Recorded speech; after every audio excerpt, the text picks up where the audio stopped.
Hey there, folks. Welcome to our cozy nook of tales and adventures. Today, like every episode, we're unlocking the doors of imagination to explore new worlds, meet fascinating characters, and experience unique emotions. I promise to take you on an unforgettable journey through the power of words.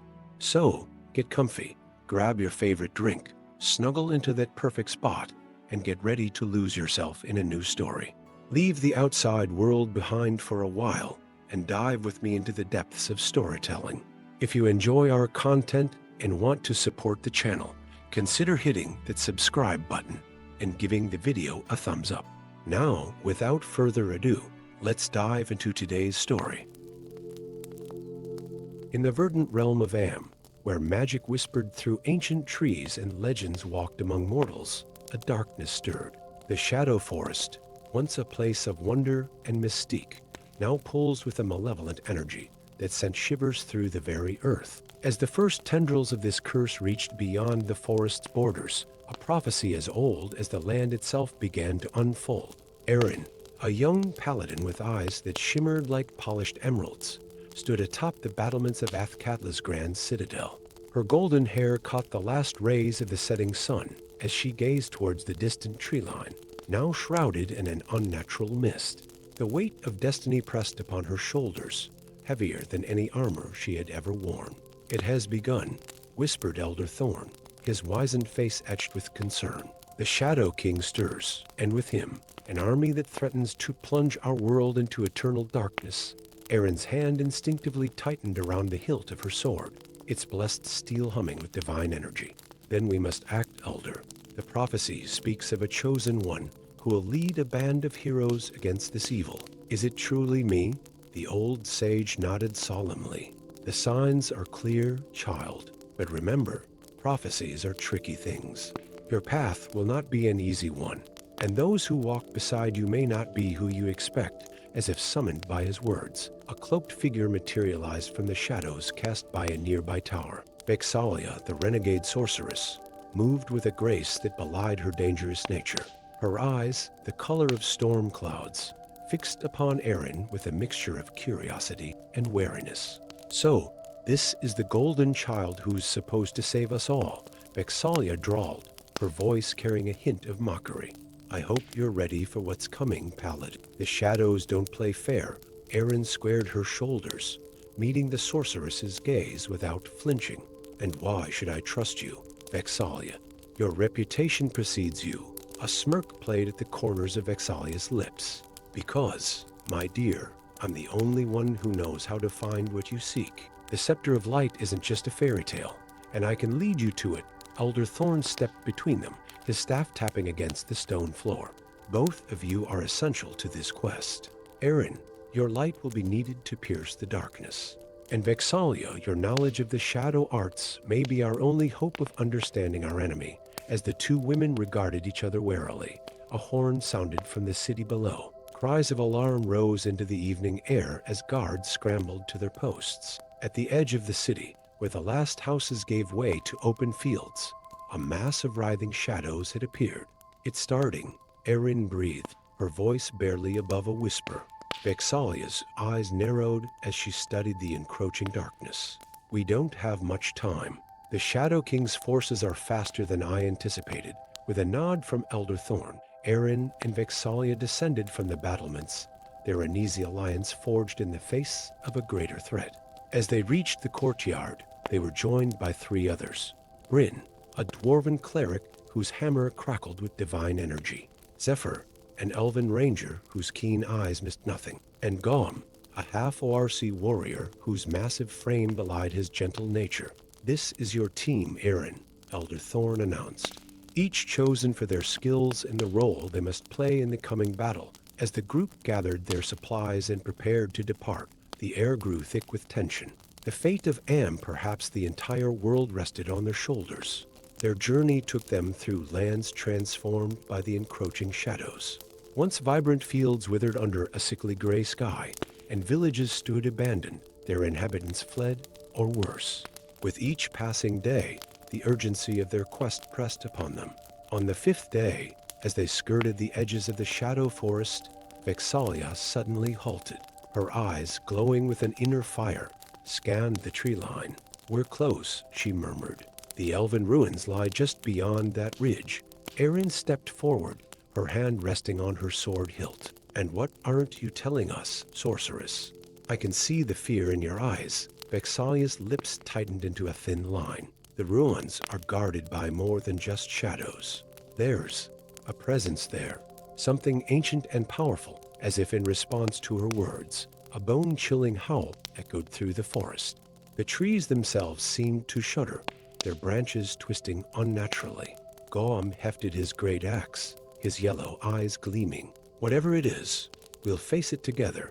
The group pressed on, entering the shadow forest with trepidation. The very air seemed to resist their passage, thick tendrils of mist clinging to their legs. Zephyr led the way, his elven senses alert for any sign of danger. As they delved deeper into the forest, the ruins of an ancient elven city began to emerge from the gloom. Once majestic spires now stood broken and overgrown, their surfaces etched with strange, pulsing runes. "By the gods," Bryn whispered, his dwarven eyes wide with wonder and fear. "What happened here?" Vexalia's voice was low and filled with a mixture of awe and dread. "This was Myth, Adeneth, the greatest city of the High Elves. It fell during the first war against the Shadow King, millennia ago. As they approached the heart of the ruined city, a massive temple loomed before them. Its doors, crafted from a metal that seemed to absorb light, stood slightly ajar. Erin stepped forward, her hand outstretched towards the door. As her fingers brushed the surface, a shock of energy coursed through her body. Visions flashed before her eyes, battles long past, faces twisted in agony, and at the center of it all, a figure wreathed in darkness, wielding a staff that pulsed with malevolent light. Gasping, she stumbled back, caught by Goam's strong arms. "The scepter," she panted. "It's inside, but it's changed, corrupted." Vexalia's face paled. "Then the legends are true.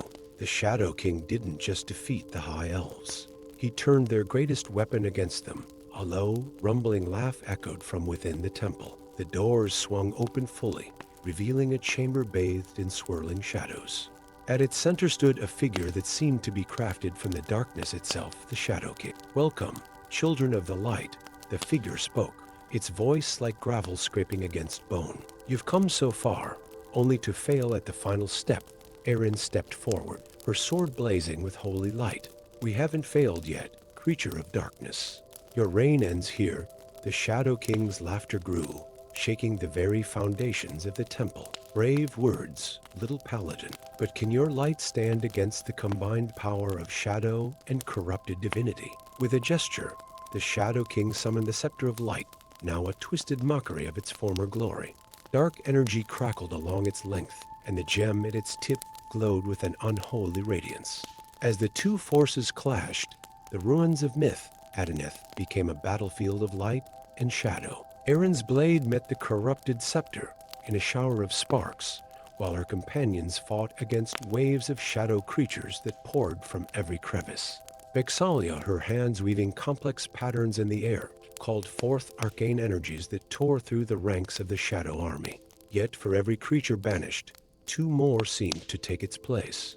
In the heart of the melee, Erin found herself locked in combat with the Shadow King. Each clash of their weapons sent shockwaves of energy rippling through the air. Despite her valor, she found herself being driven back, the corruption of the scepter slowly overwhelming her defenses. "You cannot win, child of light," the Shadow King taunted. "The darkness always consumes the light in the end." As Erin stumbled, her strength failing, Vexalia's voice cut through the chaos. "Erin, the prophecy. It's not about defeating the darkness, it's about balance." In that moment of clarity, Erin understood. With a final surge of strength, she lunged forward, not to strike at the Shadow King, but to grasp the corrupted scepter itself. Light and darkness surged through her body, threatening to tear her apart. Yet Erin held on, her will unbreakable. "You're right," she gasped through gritted teeth. "Darkness will always exist, but so will light. And in the balance between them lies true power." With a cry that shook the heavens, Erin channeled her own divine energy into the scepter. The corruption began to recede, replaced by a swirling mixture of light and shadow that danced in perfect harmony. The Shadow King howled in rage and disbelief as his form began to dissipate. Impossible. The prophecy. The chosen one. Vexalia stepped forward, her eyes shining with a newfound respect. The prophecy spoke of balance, not destruction. Aaron isn't here to eradicate the darkness, but to show us how to live in harmony with it. As the last vestiges of the Shadow King faded away, the oppressive atmosphere of the Shadow Forest began to lift. The twisted trees straightened, and beams of sunlight pierced through the canopy for the first time in millennia. Aaron stood at the center of it all, the restored scepter of light and shadow humming with power in her hands. Her companions gathered around her, their faces a mixture of awe and relief. Elder Thorn's words echoed in her mind. Prophecies are tricky things. How right he had been. The threat to the world hadn't been the existence of darkness itself, but the imbalance caused by trying to eradicate it entirely. As they emerged from the ruins of myth, Adeneth, Aaron knew that their journey was far from over. The world would need to learn this lesson of balance, and she and her newfound friends would be there to guide them. The Shadow Forest, once a place of fear and danger, now stood as a testament to the harmony that could exist between light and dark. And in the heart of a new legend was born, the tale of Aaron, the balancer, and her companions who had saved the world not through destruction, but through understanding. Story 2. In the sprawling city of Baldur's Gate, where ancient spires kissed the clouds and the scent of magic hung thick in the air, a storm was brewing. Not in the skies above, but in the very heart of the noble quarter, where whispers of treachery and deceit echoed through marbled halls. Prince Thorn, heir to the throne of lions, stood upon the balcony of his chambers, his emerald eyes scanning the cityscape below. The weight of his crown, though not yet worn, already pressed heavily upon his brow. As the last rays of the setting sun painted the city in hues of gold and crimson, a chill ran down his spine, a premonition of the darkness to come. The door to his chambers burst open, revealing Captain Elara, her armor stained with blood and her face etched with urgency. "My prince," she gasped, "we've been betrayed. Your uncle, Archmage Zoltan, has made his move. The palace guard is compromised, and his forces are moving to seize control of the city gates." Thorn's hand instinctively went to the hilt of his sword, the legendary Frostbane, its icy touch, stark contrast to the warmth of the fading day. "How?" he whispered, disbelief coloring his voice. "Zoltan has been my father's most trusted advisor for decades." Elara's eyes hardened. "Power corrupts, my prince, and your uncle has long thirsted for the throne. We must get you to safety." Before her words were cut short by the sound of heavy footsteps echoing down the corridor. The clash of steel and cries of battle began to fill the air. "There's no time," Thorn growled, his royal upbringing giving way to the instincts of a cornered wolf. "We fight our way out." With Elara at his side, Thorn plunged into the chaos of the coup. Frostbane sang as it cleaved through the air, leaving trails of icy mist in its wake. They battled through corridors once filled with laughter and music, now stained with the blood of loyal servants and treacherous guards alike. As they reached the lower levels of the palace, a familiar voice called out from the shadows. "This way, your highness." It was Raven, a street urchin turned royal spy, her lithe form materializing from a hidden passage. "I know a way out of the city, but we must hurry." Thorn hesitated for a moment, torn between his duty to his people and the need for survival.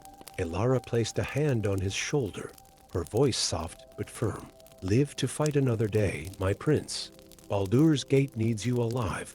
With a heavy heart, Thorn nodded, following Raven into the darkness of the secret tunnel. As they emerged on the outskirts of the city, the prince cast one last look at his home, now engulfed in the fires of rebellion. "Where do we go now?" Elara asked, her eyes scanning the horizon for signs of pursuit. Raven's lips curled into a mischievous smile. "I know just the person who can help us. But you're not going to like it, your highness."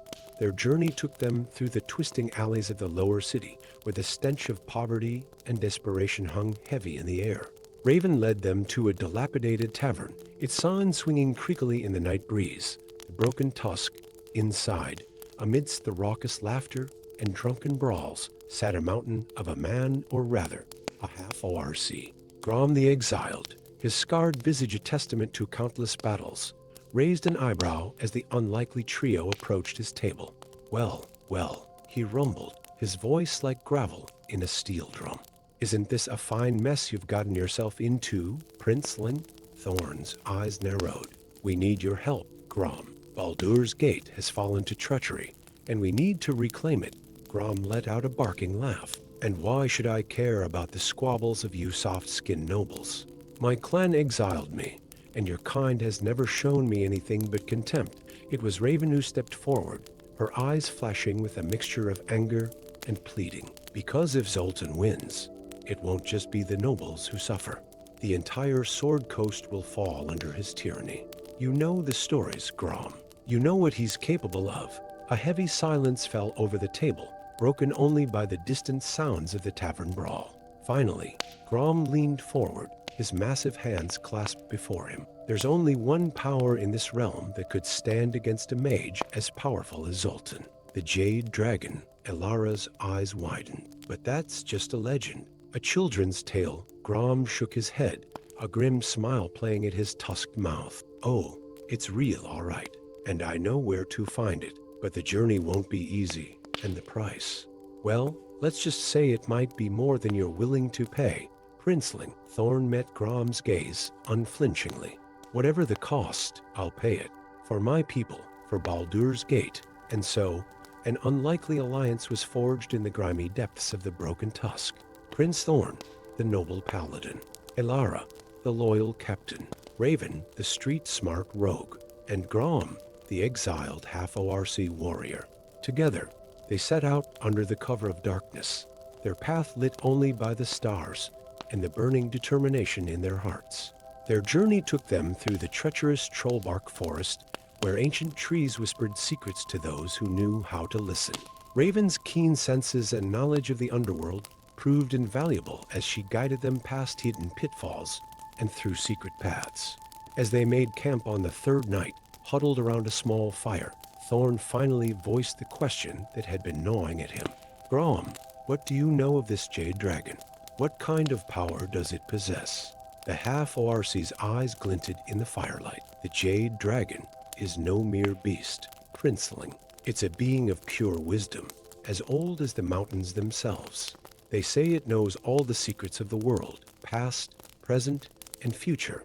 Elara leaned forward, her brow furrowed. But how can such knowledge help us defeat Zoltan? We need strength, not riddles. Grom chuckled, a low, rumbling sound. Knowledge is power, Captain. The right secret, whispered in the right ear, can topple empires. As the days wore on, the landscape changed.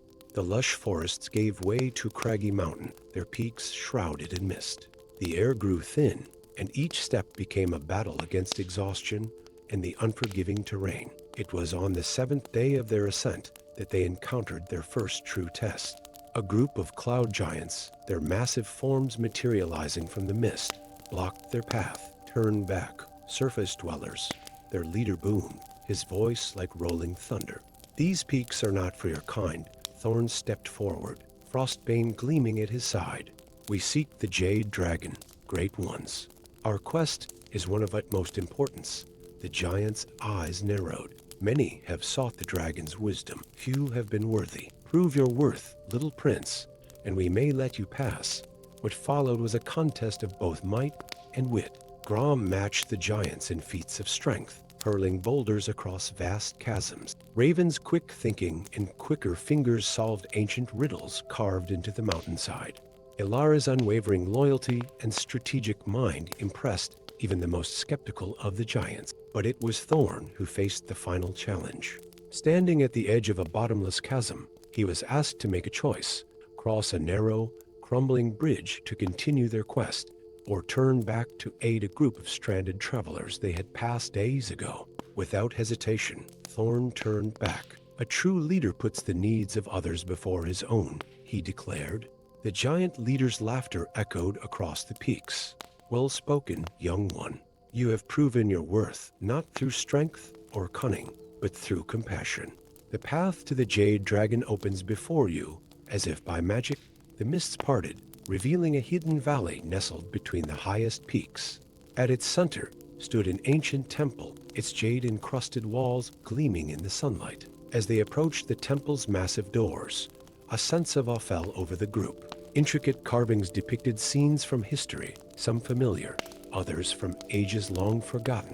The doors swung open silently, revealing a vast chamber bathed in an otherworldly green light. And there, coiled upon a dais of pure jade, was the dragon itself. Its scales shimmered with an inner light, and its eyes' deep pools of wisdom seemed to peer into the very souls of those who stood before it. "Welcome, seekers." The dragon's voice resonated in their minds, ancient and powerful. "You have come far and overcome much. But your greatest challenge lies ahead." Thorn stepped forward, his voice steady despite the awe he felt. "Grey Dragon, we seek your wisdom to save our home from a terrible evil."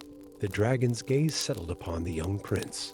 "Ah, young Thorn, the usurper you seek to overthrow is but a symptom of a greater malady. The true enemy is the darkness that lies within the hearts of all beings, the thirst for power that corrupts even the noblest of souls." Images flashed before their eyes, Zolt, consumed by jealousy and ambition. The people of Baldur's Gate, their fears and prejudices manipulated by dark magic, and even glimpses of their own doubts and weaknesses. "To truly save your home," the dragon continued, "you must not simply defeat Zolt. You must show your people a better way. The path of compassion, of unity in the face of diversity, of light pushing back the darkness." Thorn's mind reeled with the implications. "But how? How can we stand against such power?" The jade dragon's eyes softened. "The power you seek is already within you, young prince, in the loyalty of your companions, in the love you hold for your people. But remember, even the greatest of evils can find redemption if given the chance." With those words, the dragon bestowed upon each of them a scale from its hide. As they clutched the jade scales, they felt a surge of power and understanding course through them. "Go now." The dragon's voice began to fade. "Your destiny awaits. But remember, the future is not set in stone. Your choices, and the choices of those around you, will shape the world to come." As they emerged from the temple, forever changed by their encounter, Thorn gazed towards the distant horizon where Baldur's Gate lay. The path ahead was fraught with danger and uncertainty, but for the first time since fleeing his home, he felt hope stirring in his heart. "Come," he said to his companions, his voice ringing with newfound determination. "We have a city to reclaim and a future to forge." And so, the unlikely heroes began their descent from the mountain, carrying with them not just the power of the Jade Dragon, but a deeper understanding of the challenges that lay ahead. The fate of Baldur's Gate and perhaps the entire realm rested in their hands. But with wisdom as their guide and compassion as their strength, they were ready to face whatever trials awaited them in the epic battle to come. Story 3. In the heart of the Sword Coast, where the Sea of Swords whispered secrets to the shores, stood the magnificent city of Waterdeep. Known as the City of Splendors, its towering spires and bustling streets had long been a beacon of civilization and magic. But on this fateful day, as the sun rose over the azure waters, an eerie silence blanketed the once vibrant metropolis. Lyra, a young cleric in training at the Temple of Mystra, awoke to the sound of screams echoing through the cobblestone streets. As she rushed to her window, her emerald eyes widened in horror at the sight before her. Citizens frozen mid-step, their bodies transformed into glittering crystal statues that reflected the morning light in a kaleidoscope of colors. "By the gods," she whispered, her hand trembling as she reached out to touch the windowpane. "What dark magic is this?" The door to her chamber burst open, revealing High Priestess Seraphina, her silver hair disheveled and her usually calm demeanor shattered. "Lyra, child, we must act quickly. The crystal plague spreads like wildfire, and even our most powerful healers are powerless against it." As they hurried through the temple corridors, Lyra's mind raced. She had spent years studying the healing arts, but nothing in her training had prepared her for this. The temple itself seemed to pulse with an otherworldly energy, the very stones resonating with the fear and desperation of those seeking sanctuary within its walls. In the main hall, a crowd of terrified citizens huddled together, their eyes wide with panic. Among them stood a man whose very presence commanded attention. Call, once a renowned warrior of the city guard, now wore the haunted look of a man who had seen too much. His scarred face bore witness to countless battles, but the fear in his eyes spoke of an enemy he couldn't face with steel alone. Priestess, Call's voice rumbled, low and urgent. The plague. It's not natural. I've seen it move with purpose, as if guided by an unseen hand. Seraphina nodded grimly. I fear you're right, Captain. This is no ordinary disease, but a curse of the fullest magic, as if summoned by their words. A haunting melody drifted through the air. From the shadows emerged a figure that seemed to shimmer and shift, never quite settling on a single form. This was Whisper, a changeling bard whose songs were said to hold the power to shape reality itself. I've seen this before. Whisper's voice was melodic, yet tinged with sorrow. In the ancient text hidden deep within the vault of stars, the crystal plague is tied to an artifact of immense power, lost to the ages in the savage frontier. Lyra stepped forward, her voice steadier than she felt. Then that's where we must go, to find this artifact and end the curse before all of Waterdeep falls. Seraphina's eyes met Lyra's, a mixture of pride and concern shining within them. It's a perilous journey, child. The savage frontier is no place for the unprepared. Call's hand came to rest on the hilt of his sword, a ghost of his former confidence returning. Then she won't go alone. My blade may not be able to fight this plague, but it can certainly protect those who can. Whisper's form shimmered once more, settling into that of a lithe elven archer. And my songs will light the way through the darkest of paths. Count me in, little cleric. And so, as the crystal plague continued its relentless march through Waterdeep, an unlikely trio set out on a quest that would determine the fate of the city. Lyra, the novice cleric with a heart full of hope. Call, the disgraced warrior seeking redemption. And Whisper, the enigmatic bard with secrets of their own. Their journey took them through lands that seemed to exist on the edge of reality. The misty forest lived up to its name, its ancient trees shrouded in an ever-present fog that whispered forgotten lore to those who dared to listen. Whisper's songs guided them through treacherous bogs and past illusions, designed to lead travelers astray. As they made camp on the third night, huddled around a fire that seemed to barely push back the encroaching darkness, Lyra's thoughts turned to those they had left behind. Do you think they're still alive? She asked, her voice barely above a whisper. Call's gruff exterior softened for a moment. Waterdeep has faced countless threats over the centuries, lass. It's not called the City of Splendors for nothing. They'll hold out until we return. Whisper, currently appearing as a wizened old man, nodded sagely. The city's magic runs deep, intertwined with the very stones of its foundation. It will not fall easily.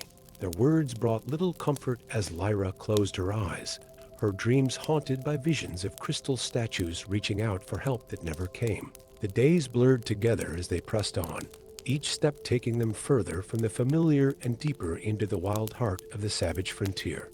It was on the seventh day, as they crested a hill overlooking a desolate valley, that they first laid eyes on their destination. An ancient dwarven fortress, its once mighty walls now crumbling and overgrown, stood defiantly against the backdrop of snow-capped mountains. But it was what circled above that caused their hearts to skip a beat. A massive obsidian dragon, its scales as black as the void between stars. By all the gods, Call breathed, his hand instinctively tightening on his sword hilt. How are we supposed to get past that? Whisper's form shimmered, settling into that of a battle-hardened dwarf. With cunning, strength, and a bit of luck, my friends.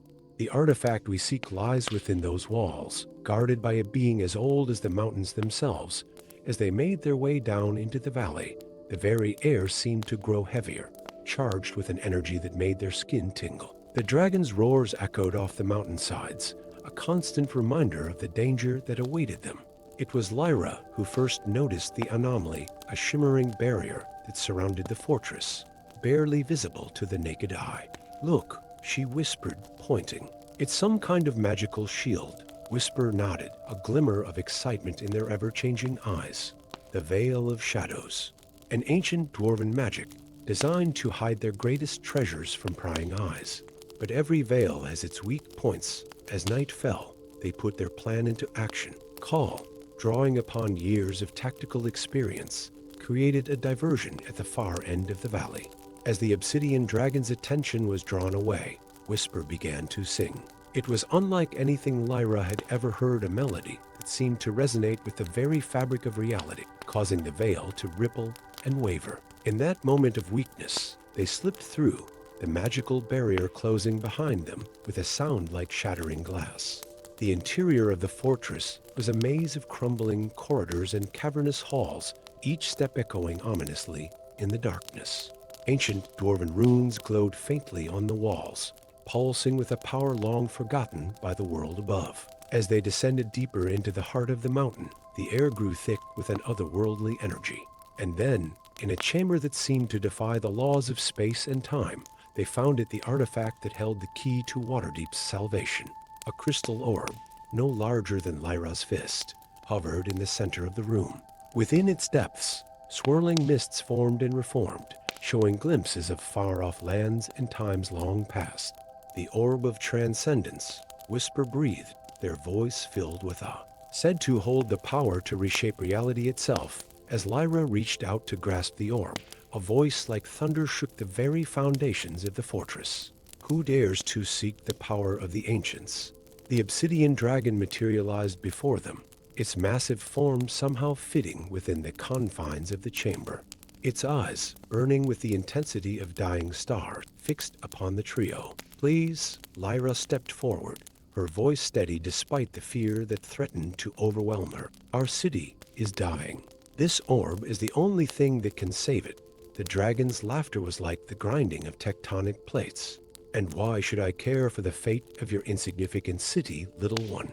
I have guarded this treasure for millennia, long before your kind learned to build with stone. It was Call who spoke next, his warrior's pride giving way to humility. Because, Great One, the plague that threatens Waterdeep will not stop there. Left unchecked, it will spread across all the lands, turning the world into a lifeless crystal garden. The dragon's eyes narrowed, considering their words. And what would you offer in exchange for this power? For know this, all magic comes with a price. Lyra's heart raced as she realized the true nature of their quest. This was not just about retrieving an artifact. It was a test of character, of the very values that defined them. I offer myself, she said, her voice barely above a whisper. My life, my future. In exchange for the salvation of Waterdeep. The chamber fell silent, the weight of her words hanging in the air. And then, to their amazement, the dragon began to laugh, not the earth-shaking roar from before, but a sound tinged with something almost like admiration.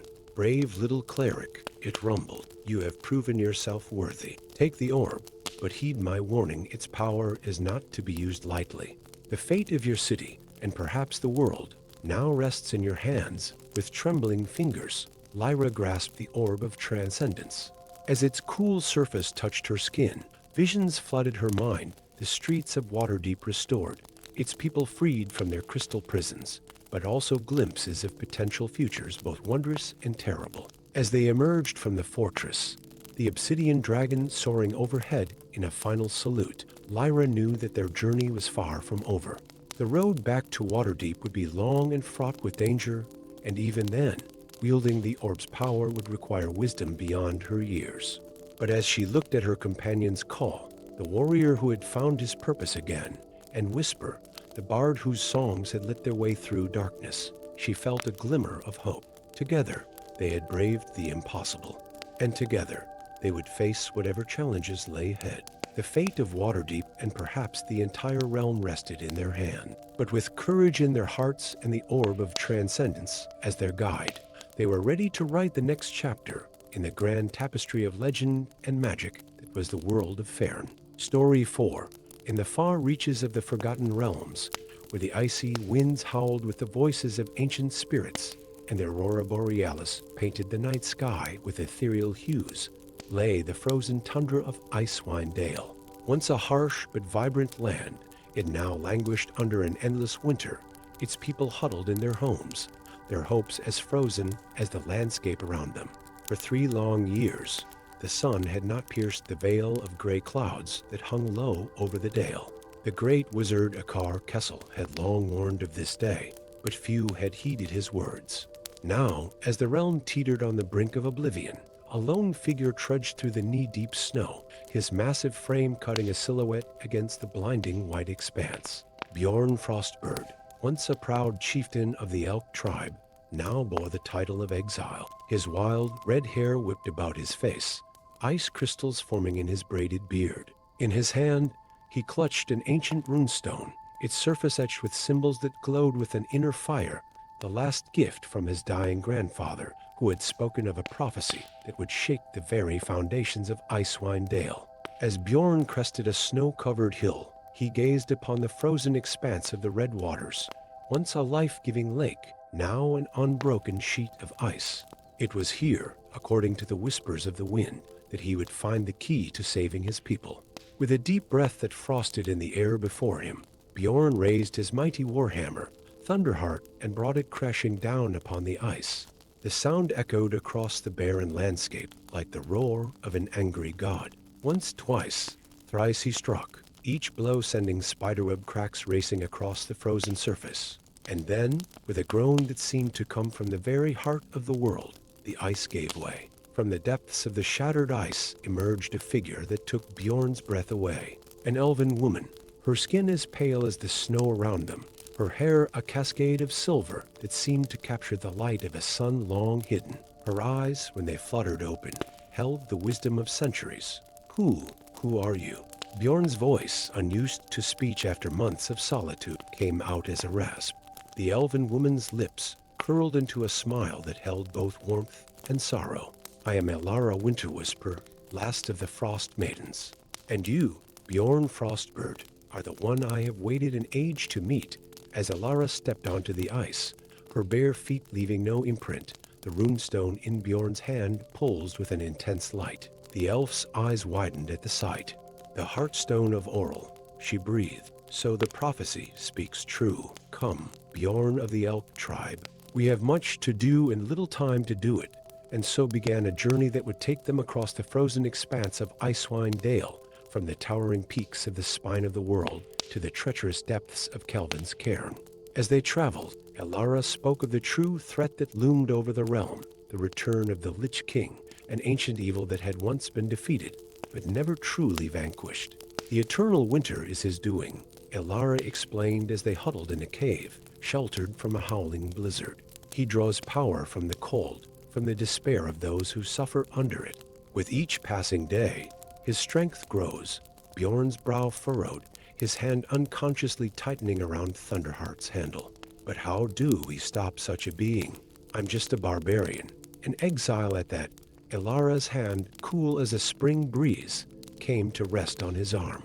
You are more than that, Bjorn. The blood of the ancient heroes flows through your veins. And with the Heartstone of Oral, we have a chance to awaken that legacy. Their quest led them to the scattered tribes of Icewind Dale the Elk, the Tiger, the Bear, and more. In each encampment, Bjorn faced challenges both physical and spiritual. He wrestled mighty warriors, solved ancient riddles, and faced the ghosts of his past. With each trial overcome, the Heartstone glowed brighter, and Bjorn felt a power awakening within him, the strength of his ancestors, the wisdom of the land itself. But their actions did not go unnoticed. As they journeyed, they were hounded by the Lich King's minions, frost giants with eyes of gleaming ice, winter wolves whose howls froze the blood, and wraiths that whispered promises of power and vengeance. It was during one such battle, as Bjorn stood back to back with Elara atop a wind-swept plateau, that he truly understood the magnitude of their quest.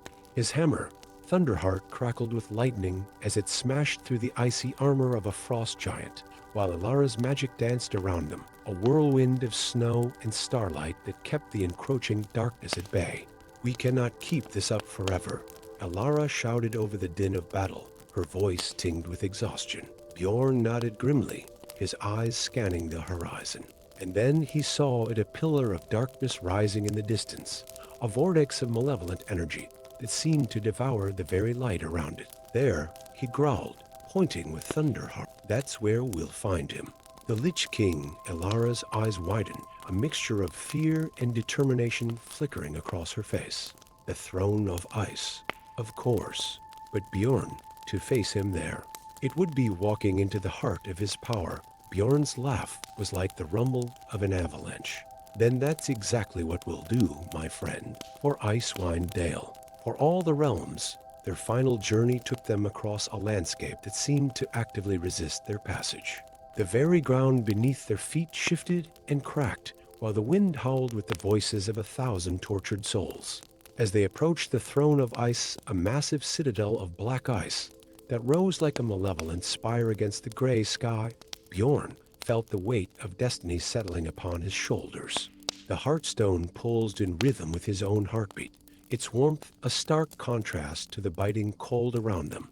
At the foot of the citadel, they found an army waiting for them, not of monsters or undead, but of the people of Icewind Dale, men, women, and children from every tribe, their eyes glowing with an unnatural blue light. "He's controlling them," Elara whispered, her voice heavy with sorrow. Using their life force to fuel his power, Bjorn's grip on Thunderheart tightened, his knuckles white beneath his frost-covered gloves. "Then we free them, all of them." What followed was a battle that would be sung of for generations to come. Bjorn, empowered by the Heartstone and the spirit of his ancestors, became a whirlwind of destruction. Thunderheart sang as it cleaved through the air, each blow not killing, but breaking the icy grip of the Lich King's control. Elara danced through the battlefield, her magic a counterpoint to Bjorn's raw strength. Where he shattered the ice of enslavement, she kindled the warmth of life, awakening the people from their frozen slumber. And as they fought, a change came over the land. The ever-present clouds began to thin, allowing slivers of sunlight to pierce through the first real sunlight Icewind Dale had seen in years. At last, battered and weary but unbroken, Bjorn and Elara stood before the entrance to the Lich King's inner sanctum. The massive doors, carved with scenes of eternal winter and unending night, swung open at their approach. Inside, seated upon a throne of bones and ice, sat the Lich King. His form was a mockery of life-desiccated flesh, clinging to ancient bones, eyes burning with unholy fire. In his skeletal hand, he clutched a staff topped with a crystal that pulsed with the stolen life force of Icewind Dale. So, the Lich King's voice was like the cracking of glaciers. The barbarian and the elf maiden come to play hero. How quaint. Bjorn stepped forward, Thunderheart crackling with energy. "Your reign ends here, monster. We've come to reclaim what you've stolen." The Lich King's laughter was like the howling of a blizzard. "Fool, I am eternal. I am winter itself. What hope do you have against such power?" It was Elara who answered, her voice ringing with the clarity of truth. "Hope is exactly what we have. The hope of every soul in Icewind Dale. The hope of spring after the longest winter." With a roar of defiance, Bjorn charged forward, Thunderheart raised high. The Lich King met his charge with a blast of necrotic energy that would have frozen the blood in a lesser man's vein. But Bjorn was no longer just a man. He was the embodiment of Icewind Dale's will to survive, to thrive. The Heartstone blazed like a miniature sun, its light cutting through the Lich King's dark magic. As Bjorn engaged the Lich King in a titanic struggle, Elara wove a spell unlike any she had attempted before. Drawing upon the ancient magic of the Frost Maidens and the newfound hope kindled in the hearts of Icewind Dale's people, she began to sing. Her voice, clear and pure, rose above the clash of battle. It was a song of spring, of renewal, of life triumphing over death. As she sang, the very fabric of reality seemed to ripple around them. The Lich King faltered, his power wavering as Elara's song reached a crescendo. In that moment of weakness, Bjorn saw his chance. With a mighty swing, he brought Thunderheart crashing down upon the Lich King's staff. There was a blinding flash of light, a sound like the shattering of 1,000 icicles. And then, silence. As the dust settled, Bjorn and Elara found themselves standing in the ruins of the throne of ice. The Lich King was gone, his essence scattered to the winds. And all around them, the world was changing. The eternal clouds dissipated, revealing a sky of the deepest blue. The sun, so long hidden, bathed Icewind Dale in its warm glow. And everywhere, the sound of running water could be heard as the great ice sheets began to melt. Bjorn turned to Alara, a smile breaking through his battle-worn features. "We did it," he said, his voice filled with wonder. "We actually did it." Alara nodded, her own eyes shining with tears of joy. "Yes, we did. But our work is not done. Icewind Dale will need guidance as it awakens from its long winter."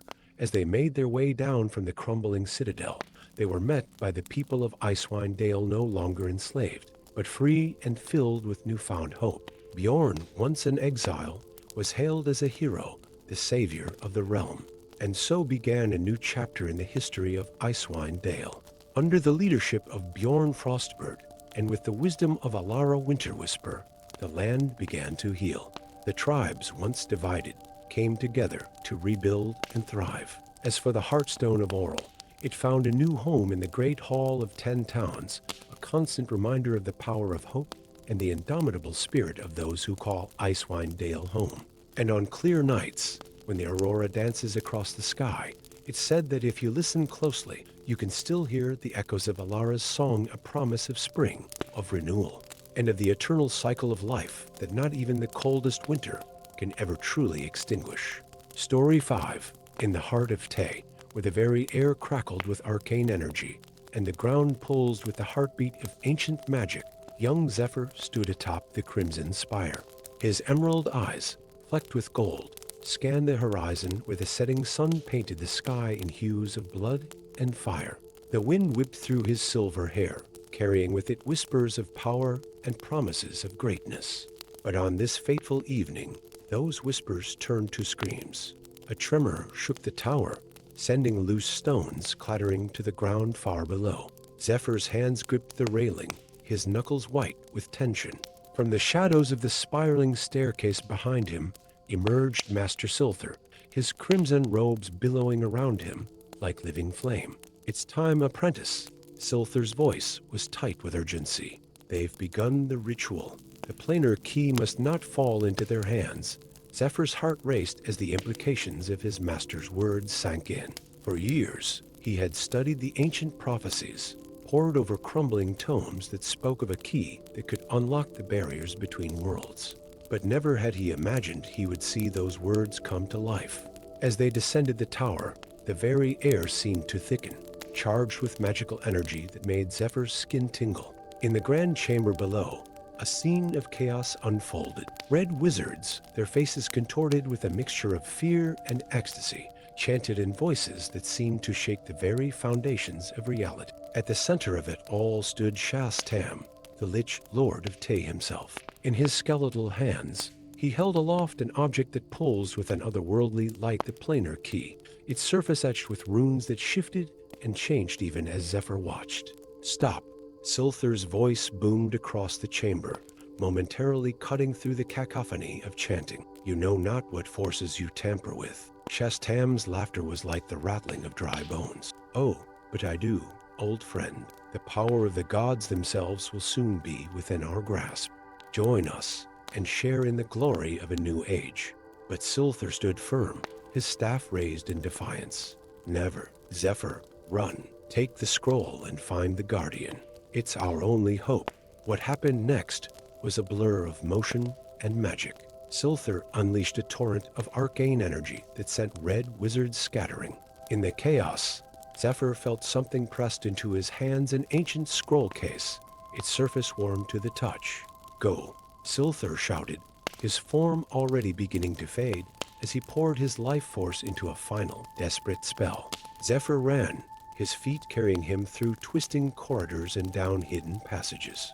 Behind him, he could hear the roar of magical backlash and the enraged howls of creatures that should not exist in this world. As he burst out of the crimson spire into the cool night air, Zephyr knew his life in Tay was over. With the scroll tucked safely in his robes and the sounds of pursuit growing closer, he fled into the wilderness, the fate of the world resting on his shoulders.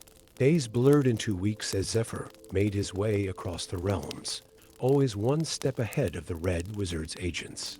The scroll burned against his skin, a constant reminder of the burden he carried. According to the whispered legends, only the guardian of the Moonstone Circle could hope to counter the power of the planar key. His journey took him through lands both wondrous and perilous. He crossed the sea of fallen stars, its waters teeming with creatures of myth and legend. He traversed the Anoric desert, where mirages of long-lost civilizations shimmered on the horizon. And finally, as the last of his strength began to fade, he found himself at the foot of the Moon Mountains. It was there, in a hidden valley bathed in perpetual twilight, that Zephyr encountered Arya, the druid guardian of the Moonstone Circle. Her eyes, as ancient as the mountains themselves, seemed to peer into the very depths of his soul. "I've been expecting you, young mage." Arya's voice was like the rustling of leaves in a forgotten forest. "The winds have whispered of your coming, and of the darkness that follows in your wake." Zephyr, exhausted and on the verge of collapse, held out the scroll with trembling hands. "Then you know why I'm here. The Red Wizards. They seek to unleash a power beyond imagining. We must stop them." Arya's face grew solemn as she unrolled the ancient parchment. "The planar key," she murmured. "I had hoped never to see this day come. But the wheels of fate turn ever onward, and we must play our part." As Zephyr recovered his strength in the sanctuary of the Moonstone Circle, Arya revealed the true nature of their quest. The planar key was but one part of an ancient lock, designed to keep the realms separate from the chaos of the abyss. To counter its power and seal the breach, they would need to gather the 5 fragments of the planar seal, scattered across different planes of existence. "It will be a journey unlike any you have ever known," Arya warned, her eyes reflecting the light of the mystical stones that surrounded them. "We will walk between worlds, facing dangers beyond mortal comprehension." Zephyr stood tall, his resolve hardened by the trials he had already faced. "I'm ready. Whatever it takes to save our world." As they prepared for their impossible quest, fate intervened once more. From the shadows of the sacred grove emerged a figure clad in tarnished armor. Grim, a fallen paladin seeking redemption for past sins. "I couldn't help but overhear." Grim's voice was gruff, but there was a flicker of hope in his eyes. "If you're planning to save the world, you might need someone handy with a sword. My blade is yours, if you'll have me." And so, an unlikely trio set forth on a journey that would take them to the very edges of reality. Zephyr, the prodigy mage with the weight of prophecy on his shoulders. Arya, the ageless druid with the wisdom of nature as her guide. And Grim, the fallen knight seeking to reclaim his honor. Their quest led them through realms of wonder and terror. In the Feywild, they danced with creatures of pure magic and bargained with capricious archfey for knowledge of the seal fragment hidden in their realm. In the Shadowfell, they battled creatures of living darkness and faced the deepest fears of their own souls. Each fragment they recovered pulsed with an energy that seemed to resonate with the very fabric of creation. But with each victory, the forces aligned against them grew stronger. The Red Wizards, led by the now fully transformed Shastam, hounded their every step. Demons and other fell creatures, drawn by the power of the planar key, tore through the weakening barriers between worlds. It was during their quest for the 4th fragment, deep in the swirling chaos of limbo, that tragedy struck. Surrounded by ever-shifting landscapes and reality-warping magic, they were ambushed by a horde of demons led by a towering Baldur. As Zephyr and Arya fought to stabilize the portal that would lead them to safety, Grim stood alone against the tide of evil. His sword, once tarnished, now shone with a light that pushed back the encroaching darkness. "Go," Grim roared over the din of battle. "I'll hold them off. The world needs you more than it needs me." With heavy hearts, Zephyr and Arya escaped. The image of Grim's last stand burned into their memories. His sacrifice had bought them the time they needed, but the cost weighed heavily upon their souls. The final fragment lay in the deepest reaches of the abyss itself. As Zephyr and Arya stood at the threshold of a portal that would take them into the heart of evil, they knew that this would be their greatest test. The abyss was a nightmare made real, a landscape of fire and brimstone, of tortured souls and malevolent entities that defied description.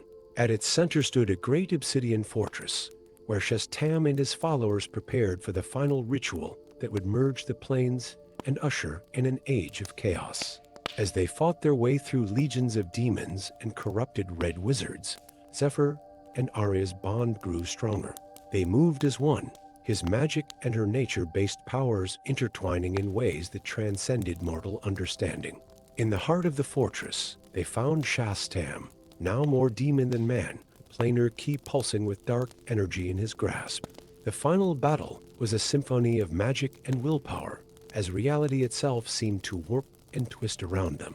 Just when all seemed lost, when Shastam stood poised on the brink of victory, a familiar voice rang out. Grim, battered but unbroken, emerged from a tear in reality, his armor gleaming with a light that pushed back the darkness of the abyss.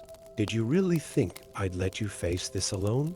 He grinned, his sword flashing as he engaged a horde of demons. With renewed hope, Zephyr and Arya made their final push. As Grim held off the demonic hordes, they combined their powers with the fragments of the planar seal. Light and shadow, order and chaos, life and death, all the forces of creation swirled around them. In a moment that seemed to stretch into eternity, Zephyr reached out and grasped the planar key. Its power, once corrupted, now resonated with the energy of the seal fragments. With a sound like the birth of a universe, the key and seal merged, creating a shockwave that rippled across all planes of existence. When the dust settled, they found themselves back in the Moonstone Circle, the boundaries between worlds restored. Shastam and his followers were gone, banished to the far reaches of the multiverse. As the three heroes looked at each other, battered but triumphant, they knew that their journey had changed not just the world, but themselves as well. Zephyr, once a naive apprentice, now stood as a mage of unparalleled power and wisdom. Arya, the ageless guardian, had found a new purpose in guiding the balance between worlds. And Grim, the fallen paladin, had at last found his redemption. The planar key and seal, now fused into a single artifact of immense power, would need to be protected. But that was a challenge for another day. For now, as the first light of a new dawn broke over the horizon, they allowed themselves a moment of peace, knowing that they had faced the darkness and emerged victorious. And in taverns and great halls across the realms, bards would sing of their deeds for generations to come. The mage, the druid, and the paladin who had saved not just one world, but all worlds from the brink of oblivion. Story 6. In the shadowy depths of the Sword Coast, where ancient magic slumbers and forgotten legends stir, the ruins of Castle Dragonspear stood as a silent sentinel against the encroaching darkness. For centuries, its crumbling walls had kept at bay a curse so terrible that even the bravest warriors dared not speak its name. But as the crimson moon of Seln cast its baleful glow upon the land, the veil between worlds thinned, and the whispers of the dead grew louder. Arian Nightblade, once a proud paladin of Torm, now walked the path of disgrace. His silver armor, once gleaming with holy light, was tarnished and scarred, much like his own soul. The fall of Elturel, a city he had sworn to protect, weighed heavily upon his conscience. As he trudged through the misty forests surrounding Dragonspear, Arian's hand instinctively gripped the hilt of his ancestral blade, Dawnheart. The sword's warm glow, a stark contrast to the gloom that enveloped him, served as a painful reminder of the light he had forsaken. Unbeknownst to Arian, fate had set in motion a chain of events that would test his mettle and perhaps offer a chance at redemption. For in the heart of the Underdark, a realm of perpetual twilight and whispered terrors, another soul prepared for a journey that would intertwine with his own. Zirael Shadowweave, a druid sorceress of unparalleled beauty and cunning, stood before the obsidian altar of Lolth. Her violet eyes, flecked with silver, gazed upon the intricate web of prophecy that adorned the cavern walls. The strands of fate pulsed with an otherworldly light, revealing glimpses of a world above threatened by an ancient evil. As her slender fingers traced the ethereal threads, Zirael knew her destiny lay not in the dark embrace of her people, but in the world of surface dwellers she had been taught to despise. As dawn broke over the Sword Coast, painting the sky in hues of lavender and gold, the ground beneath Castle Dragonspear trembled. The air grew thick with the stench of decay, and a bone-chilling wail echoed across the land. The dreaded curse, long dormant, had awakened. Lord Vexier, the Death Knight of Dragonspear, rose from his accursed slumber. His skeletal visage, crowned with a helm of blackened steel, surveyed the ruined halls of his former domain. With a gesture of his gauntleted hand, the very stones of the castle resonated with necromantic energy. From crypt and catacomb, from forgotten graves and ancient battlefields, the dead answered his call.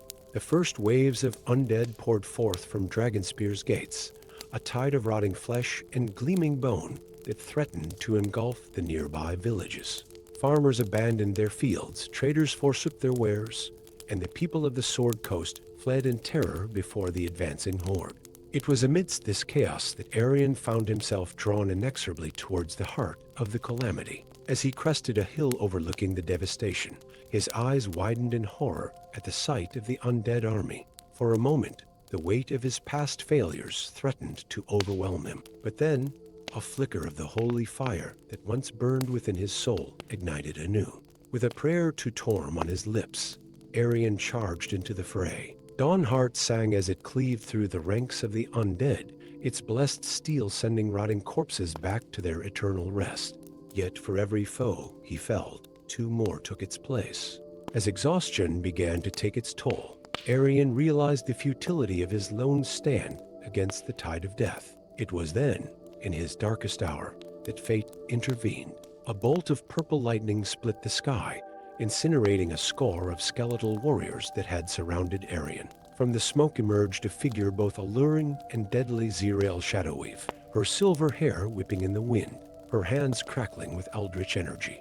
"Well met, paladin," she called out, her melodious voice carrying a hint of amusement. "It seems you could use an ally in this dance of death." Arion, his breath ragged and his armor stained with the ichor of the undead, regarded the Drow sorceress with a mixture of suspicion and desperate hope. "Why would one of the dark folk aid in this fight?" he asked, parrying a rusted blade with Dawnheart. Ziriel's laughter rang out, clear and bright amidst the chaos of battle. "Perhaps I tire of the predictable machinations of the Underdark, or perhaps the threads of fate have deemed it necessary. Regardless, will you refuse aid when it is so clearly needed?" Before Arion could respond, a massive flesh golem, its mismatched limbs stitched together with cruel precision, lumbered towards them. Ziriel's fingers danced in intricate patterns, weaving a spell of binding that held the monstrosity at bay. With a nod to Arion, the unlikely pair engaged the creature in perfect synchronicity, blade and spell working in harmony to bring down their foe. As the golem crumbled to dust, Arion and Zirael found themselves surrounded by a moment of eerie calm. The undead horde had pulled back, regrouping for another assault. In that brief respite, the paladin and the sorceress shared a look of understanding. Whatever their differences, whatever secrets lay in their pasts, they were now bound by a common purpose. The source of this evil must be stopped, Arion declared, his voice carrying the authority of one who had seen too much darkness in the world. Zirael nodded, her violet eyes gleaming with determination. "Indeed, and I believe I know how we might achieve that feat. Have you heard of the amulet of Baal, paladin?" Arion's face darkened at the mention of the dead god of murder, a cursed artifact said to hold the power to raise armies of the dead. "But it was lost ages ago." "Not lost," Zirael corrected, a sly smile playing across her lips. "Hidden. And if my visions speak true, it lies within the very heart of Castle Dragonspear. It is the source of Lord Vexier's power, and the key to ending this nightmare." As they spoke, the ground beneath their feet began to tremble once more. In the distance, the imposing silhouette of Castle Dragonspear loomed against the blood-red sky. The very stones of the fortress seemed to pulse with malevolent energy, and atop its highest tower, a figure wreathed in shadow raised its arms in triumph. Lord Vexier's voice, a sound like the grating of steel on bone, carried across the battlefield. "Behold, mortals, the age of the living comes to an end. Kneel before death and find peace in eternal servitude." Arion's grip tightened on Dawnheart, its gentle warmth, a stark contrast to the chill that permeated the air. "We must reach the castle," he said, his eyes never leaving the distant figure of the Death Knight. Zirael placed a hand on his armored shoulder, her touch surprisingly warm. "Together, paladin. But know this, the path ahead is fraught with peril, and not all is as it seems. Are you prepared to face not only the horrors that await us, but the shadows of your own past?" For a moment, Arion hesitated. The weight of his failures, the fall of Elturel, the tarnish on his once shining honor, all threatened to overwhelm him. But as he looked into Zeril's eyes, he saw not judgment, but understanding. Perhaps he realized redemption could be found not in wallowing in past mistakes, but in rising to meet the challenges of the present. "I am ready," Arian declared, his voice strong and clear. "Whatever trials lie ahead, whatever demons both literal and figurative we must face, I will not falter. For the sake of the Sword Coast, for the memory of those I failed to protect, I will see this through to the end." Zeril's smile was both fierce and beautiful. "Then let us write a new legend, paladin. One of unlikely allies of darkness and light working in tandem to save a world teetering on the brink of oblivion." As if in response to their words, the skies above Castle Dragonspear erupted in a maelstrom of arcane energy. Lightning of impossible colors arced between the towers, and the very fabric of reality seemed to warp and twist. The final battle for the fate of the Sword Coast was about to begin. Arian and Zeril set forth towards the looming fortress, their steps in perfect unison. The paladin's armor gleamed with a light that seemed to push back the encroaching darkness, while the Drow sorceress's magic crackled around her like a living thing. They were an unlikely pair, a fallen hero seeking redemption, and a child of the Underdark defying her heritage. Yet in that moment, as they prepared to face the horrors that awaited them within Castle Dragonspear, they were united in purpose and resolve. The tale of their journey into the heart of darkness, of the battles fought and the sacrifices made, would be sung by bards for generations to come. But as Arian and Zeril approached the gates of Castle Dragonspear, their thoughts were not on legend or glory. They focused only on the task at hand: to end the curse, to stop Lord Vexier, and to save a land teetering on the brink of eternal night. As they stepped into the shadow of the great fortress, the world held its breath. The curse of Dragonspear had awakened, but so too had the spark of hope. In the union of light and shadow, of blade and spell, perhaps salvation could be found. And so, with courage in their hearts and determination in their eyes, Arian Nightblade and Zeril Shadowweave crossed the threshold, ready to face whatever horrors awaited them in the depths of Castle Dragonspear. Story 7. In the heart of Cormyr, where ancient forests whispered secrets to the stars and mountains pierced the heavens, stood the resplendent city of Sazale. Its gleaming spires and alabaster walls had long been a symbol of the kingdom's might and majesty. But on this fateful night, as the twin moons cast their silvery glow upon the land, an unseen shadow crept through the hallowed halls of the royal palace. The throne of thorns, a relic of immeasurable power, and the very seat of Cormyr's sovereignty, vanished without a trace. Its disappearance sent shockwaves through the realm, for legend spoke of the throne's ability to bend reality itself to the will of its rightful bearer. In the wrong hands, it could reshape the very fabric of Faern. Far from the tumult of Sazale, in the smoke-filled taverns of Waterdeep, a half-elven woman named Lyra Moonshadow nursed a tankard of dwarven ale. Her mismatched eyes, one emerald, one amber, scanned the room with the practiced wariness of one who had long lived on society's fringes. Exiled from Cormyr for a crime she swore she didn't commit, Lyra had carved out a life for herself in the shadows, her nimble fingers and quick wit keeping her one step ahead of the law. As the bard's melancholic tune faded into the din of the tavern, a figure shrouded in midnight blue robes materialized beside Lyra. The very air around the newcomer seemed to shimmer with arcane energy.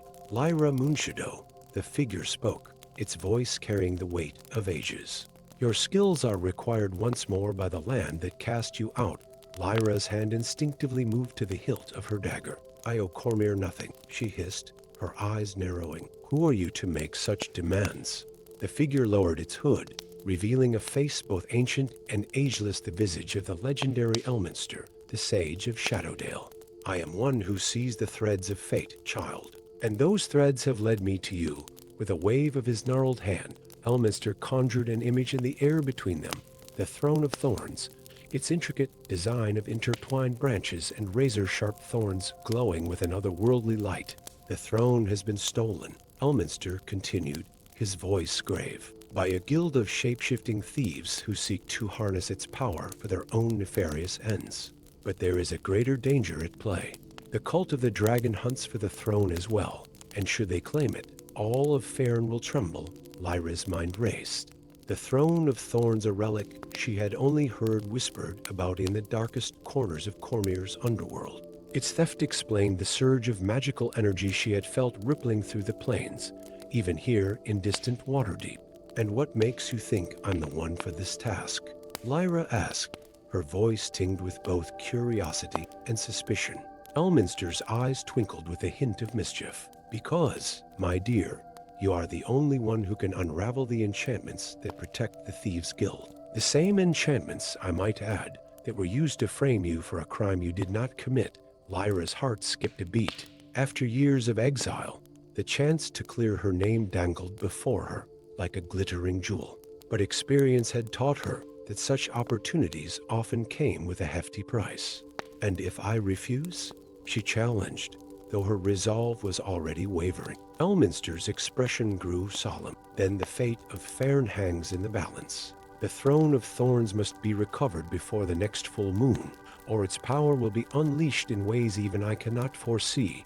With a resigned sigh, Lyra drained the last of her ale. "Very well, old man. Where do I begin this fool's errand?" A smile creased Elminster's weathered face. "Your journey begins in the Moonfire Forest, at the foot of the Star Mounts. There, you'll find an unlikely ally, one who may hold the key to unraveling this mystery." As dawn broke over Waterdeep, Lyra found herself astride a magnificent griffin, soaring over the patchwork landscape of the Sword Coast. The wind whipped through her auburn hair as she clutched a map provided by Elminster, its margins filled with cryptic notations and warnings. The Moonfire Forest emerged on the horizon, a sea of silver-leafed trees that seemed to glow with an inner light. As the griffin descended towards a clearing, Lyra's keen eyes spotted a solitary figure waiting below, a knight in obsidian armor, his helm fashioned in the likeness of a dragon's head. Landing with practiced grace, Lyra dismounted and approached the knight warily. "I seek an ally in these woods," she called out, her hand never straying far from her concealed weapons. The knight turned, and Lyra found herself staring into eyes that glowed with an inner fire. "I am Krovos Dragonheart," he replied, his voice resonating within his helm. "Once a proud knight of the Order of the Dragon, now a renegade seeking redemption." Lyra's eyebrows arched in surprise. The Order of the Dragon was an ancient and secretive brotherhood, sworn to protect the balance between the mortal realm and the domain of dragons. For one of their number to turn renegade was unheard of. "And what, pray tell, brings a fallen dragon knight to these parts?" Lyra inquired, her curiosity piqued. Krovos's gaze fell to the ground. "I seek to undo a great wrong. The cult of the dragon. They have corrupted the very order I once served. And now, with the throne of thorns in play, they seek to unleash a power that could bring about the age of dragons, a time when chromatic worms would rule over all of Fairn." As Krovos spoke, the pieces of the puzzle began to fall into place in Lyra's mind. The shape-shifting thieves, the cult of the dragon, the urgency of their quest, it all pointed to a conspiracy far greater than a simple theft. "Then it seems our paths are aligned, Sir Krovos," Lyra said, extending her hand. "I am Lyra Moonshadow, and I've been tasked with recovering the Throne of Thorns." As their hands clasped, a surge of energy passed between them, the magic of fate sealing their alliance. Together, they set off into the depths of the Moonfire Forest, each step taking them closer to the heart of the mystery. Their journey took them through enchanted groves where pixies danced on moonbeams, across treacherous ravines, spanned by bridges woven from living vines, and into the lairs of ancient beasts long thought extinct. With each obstacle overcome, the bond between Lyra and Krovos grew stronger, their skills complementing each other in ways neither had anticipated. As they made camp one evening, beneath a canopy of stars that seemed close enough to touch, Krovos finally revealed the full extent of his fall from grace. "I was tasked with guarding an ancient dragon egg," he confessed, his voice heavy with regret. "An egg that, if hatched, could bring forth a dragon of unparalleled power. The cult. They offered me riches beyond imagination, promised me that the dragon would usher in an age of peace. I was a fool to believe them." Lyra listened in silence, her heart aching for the knight's pain. "We all make mistakes, Krovos," she said softly. "It's how we choose to rectify them that defines us." Their moment of understanding was shattered by a blood-curdling roar that echoed through the forest. From the shadows emerged a sight that chilled Lyra to her core, a chimera, its lion's body supporting the heads of a dragon, a goat, and a venomous serpent. Without hesitation, Krovos drew his blade, a magnificent weapon that crackled with lightning. Lyra's daggers appeared in her hands as if by magic, their enchanted blades gleaming in the starlight. The battle that ensued was a dance of steel and sorcery, of claw and fang. Lyra's agility allowed her to evade the chimera's savage attacks, while Krovos's strength and skill kept the beast at bay. As the fight reached its crescendo, Lyra saw an opening.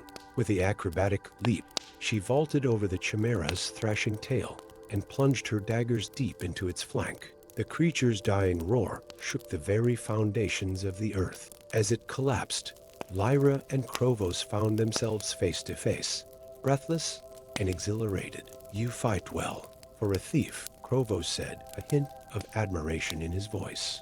Lyra grinned, wiping a smear of blood from her cheek. "And you're not bad yourself. For a disgraced knight." Their laughter echoed through the forest, a moment of joy amidst the gravity of their quest. But as the adrenaline faded, the weight of their mission settled upon them once more. "We're close," Krovos said, his eyes scanning the horizon.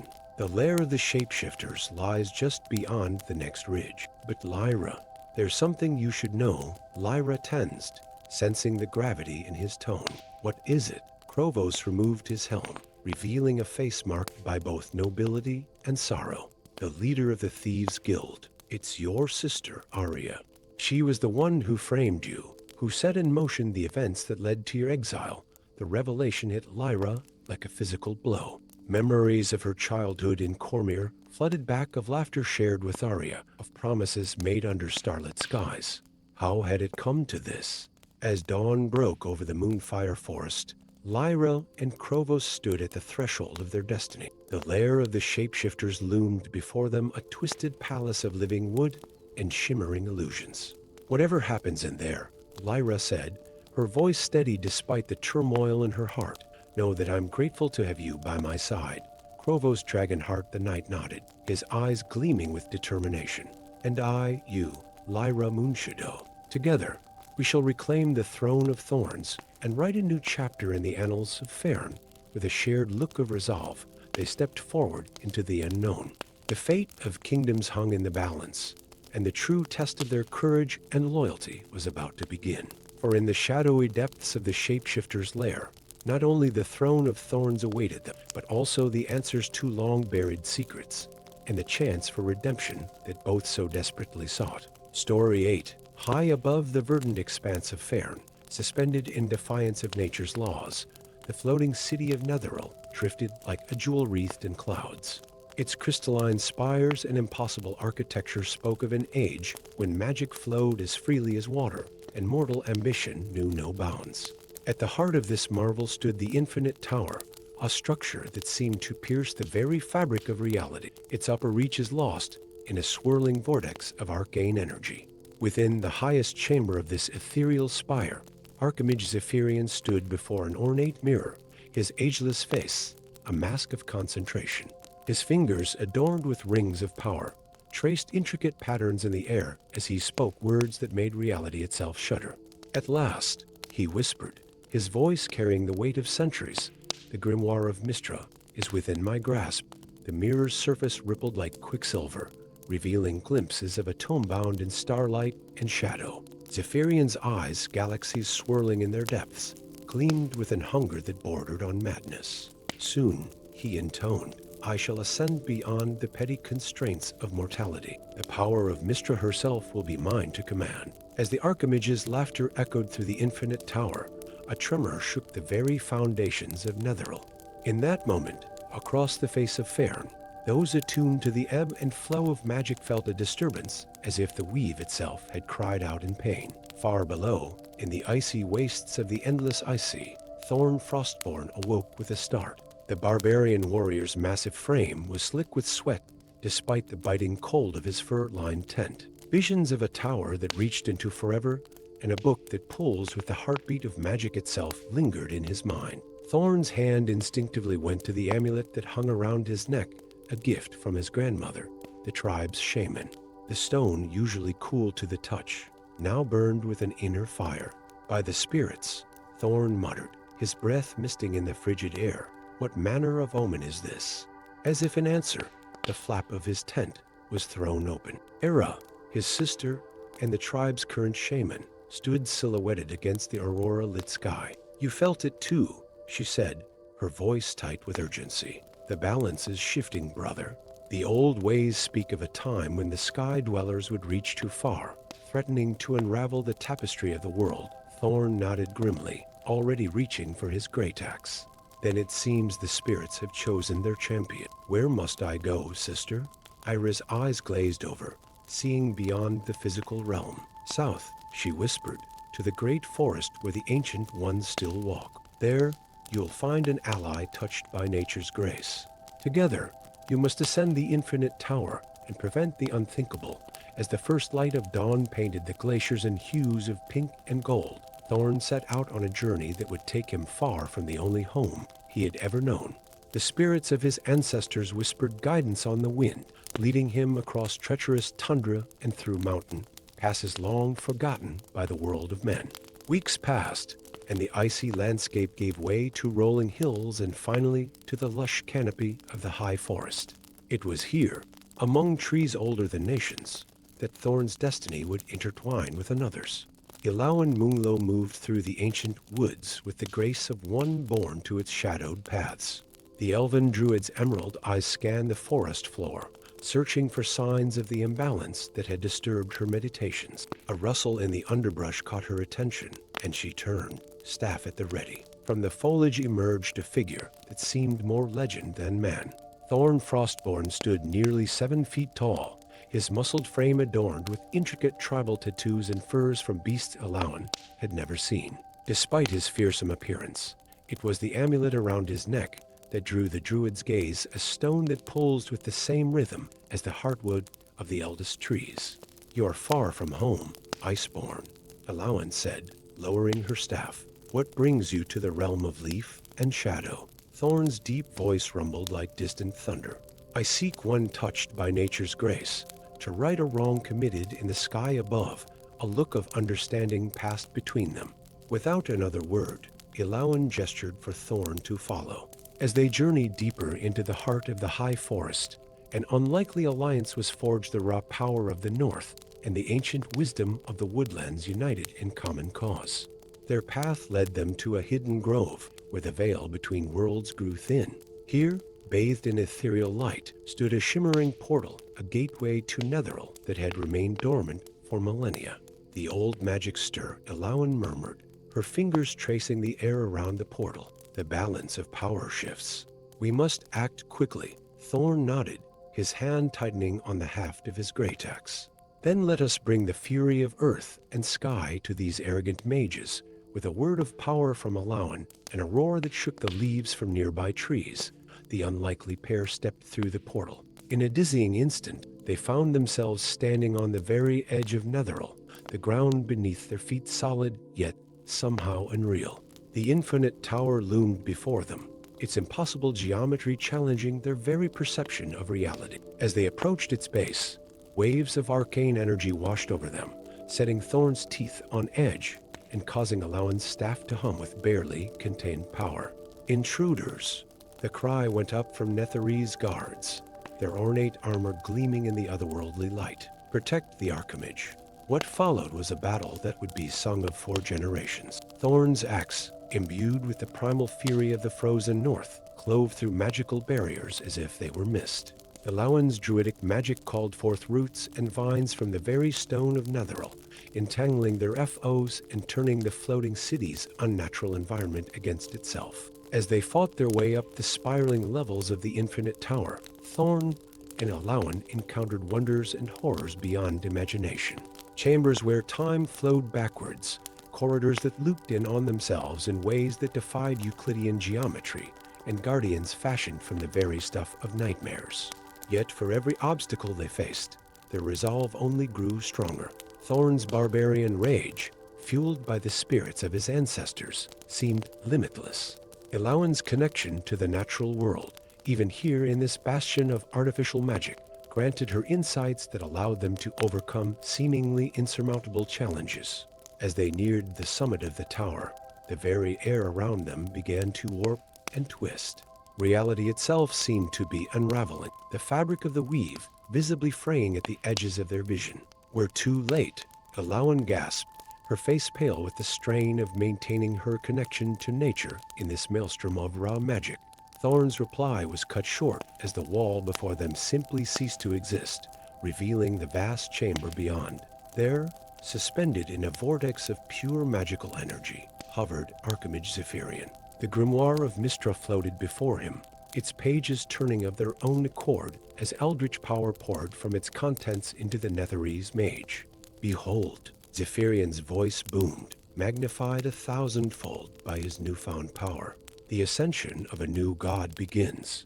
All of Faern shall bow before Zephyrian, master of the weave." Thorn and Alawan exchanged a glance, a lifetime of understanding passing between them in an instant. Without a word, they launched into action. Alawan began to chant, her voice somehow carrying over the roar of magic that filled the chamber. The words of her spell, ancient when the first stones of Netheril were laid, called upon the primordial forces of nature to reassert themselves. Thorn, his muscles straining against the oppressive weight of Zephyrian's magic, charged forward. His great axe, a legacy of countless generations of Frostborn warriors, glowed with an inner light that seemed to cut through the chaotic energies surrounding the Archimage. Zephyrian's laugh was tinged with madness as he turned to face the interlopers. "Foolish mortals, you dare to challenge a god?"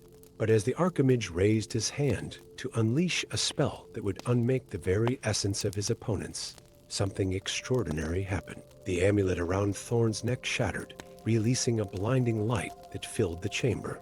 In that moment of illumination, a truth long hidden was revealed. Thorn Frostborn, barbarian of the frozen wastes, or the blood of Mystra herself, a lineage carefully hidden and protected through the ages, waiting for this very moment. The grimoire of Mystra, sensing the presence of its true inheritor, tore itself from Zephyrian's grasp.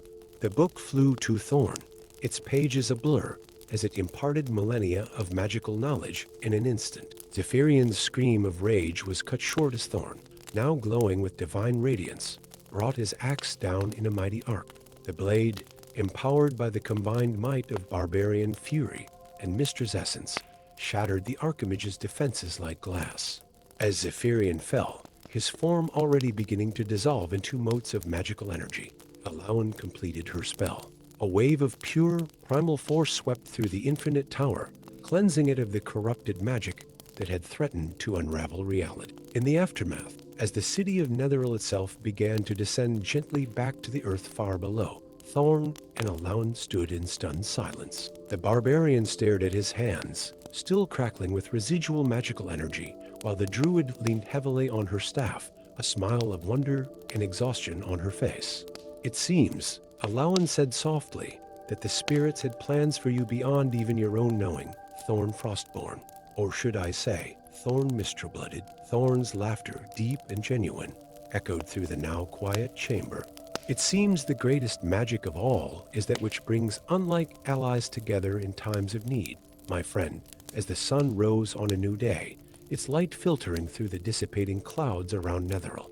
Thorn and Alawan began the long journey back to the world below. They carried with them not only the grimoire of Mystra, but also the knowledge that the balance had been restored, and that in the union of primal strength and natural wisdom, there was hope for the future of Faern. The tale of the barbarian god Blood and the forest's daughter would be told around campfires and in grand halls for ages to come, a reminder that true heroism often comes from the most unexpected of sources, and that the fate of worlds can turn on the actions of those brave enough to stand against the tide of chaos.